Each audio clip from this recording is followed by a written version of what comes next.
La matinale d'Europe 1. Nikos Aliagas. Il est 8h12, on jette un coup d'œil à l'actualité internationale avec Vincent Hervouet. Nikos. L'acquittement de Laurent Gbagbo, l'ancien président de la Côte d'Ivoire, il vient de passer sa dernière nuit à la prison de La Haye et il était détenu depuis sa chute il y a 8 ans. Qu'est-ce qui s'est passé, Vincent Hervouet ? Bonjour Nikos, c'est l'ultime audience dans 2 heures où le procureur peut faire appel de cette mise en liberté. Il ne devrait pas s'y risquer parce que en 6 ans d'instruction et 2 ans de procès, l'accusation a été incapable de fournir la preuve des meurtres, viols, persécutions et autres actes inhumains qu'aurait ordonné Laurent Gbagbo quand il s'accrochait au pouvoir et refusait de reconnaître la victoire de son rival Alassane Ouattara. Ni Gbagbo, ni son compère, le ministre Blé Goudé, qui s'était fait connaître en appelant les manifestants au lynchage avec ce slogan impérissable « À chacun son blanc, à chacun son français ». Le temps de s'organiser.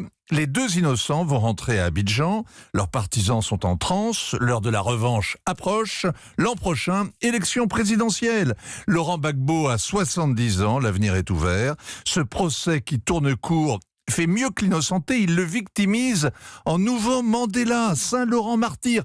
Et c'est un sacré capital politique pour un Africain d'avoir été capturé par des parachutistes français, déporté en Europe et enfermé pendant 8 ans.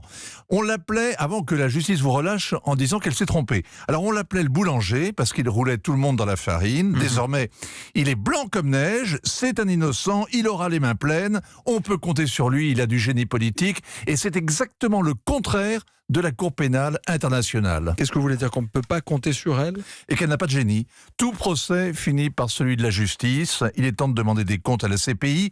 Elle a été fondée par l'ONU en 2002, et on n'est pas sérieux quand on a 17 ans. La CPI n'est pas sérieuse.